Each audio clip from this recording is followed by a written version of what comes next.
தமிழகத்தின் இறுதி வாக்காளர் பட்டியலை வெளியிட்டார் தலைமை தேர்தல் அதிகாரி. தமிழகத்தில் 5,67,00,000 வாக்காளர்கள் இருப்பதாக அறிவிப்பு.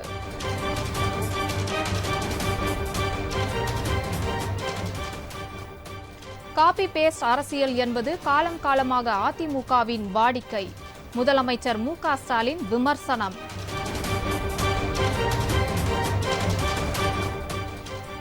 பண்டிகை காலம் மற்றும் விடுமுறை நாட்களில் விமான நிறுவனங்கள் கட்டணங்களை பன்மடங்கு உயர்த்துவது குறித்து உச்சநீதிமன்றம் கவலை. அடுத்த மாதம் 23ஆம் தேதிக்கு விசாரணை ஒத்திவைப்பு.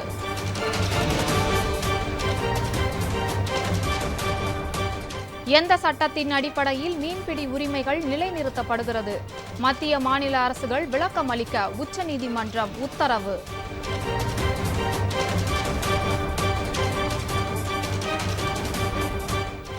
கரூர் துயர சம்பவத்தில் என் மீது குற்றச்சாட்டு சுமத்தியது ஏன்? முதல்வர் மு.க. ஸ்டாலினுக்கு வேலூர் பொதுக்கூட்டத்தில் விஜய் ஆவேசமாக கேள்வி.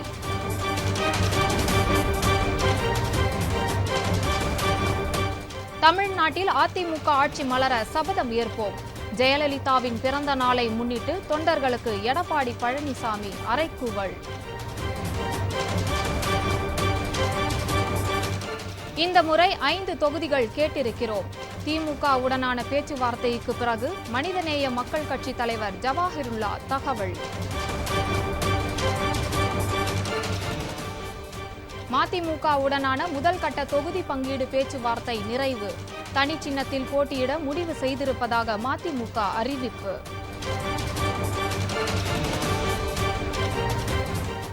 தமிழக மீனவர்கள் 12 பேர் இலங்கை கடற்படையால் சிறைப்பிடிப்பு.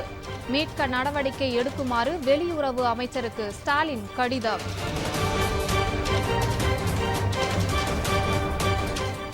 டெல்லியில் 2 பள்ளிக்கூடங்களுக்கு இமெயில் மூலம் வெடிகுண்டு மிரட்டல். வெடிகுண்டு நிபுணர்கள் உதவியுடன் போலீசார் தீவிர சோதனை.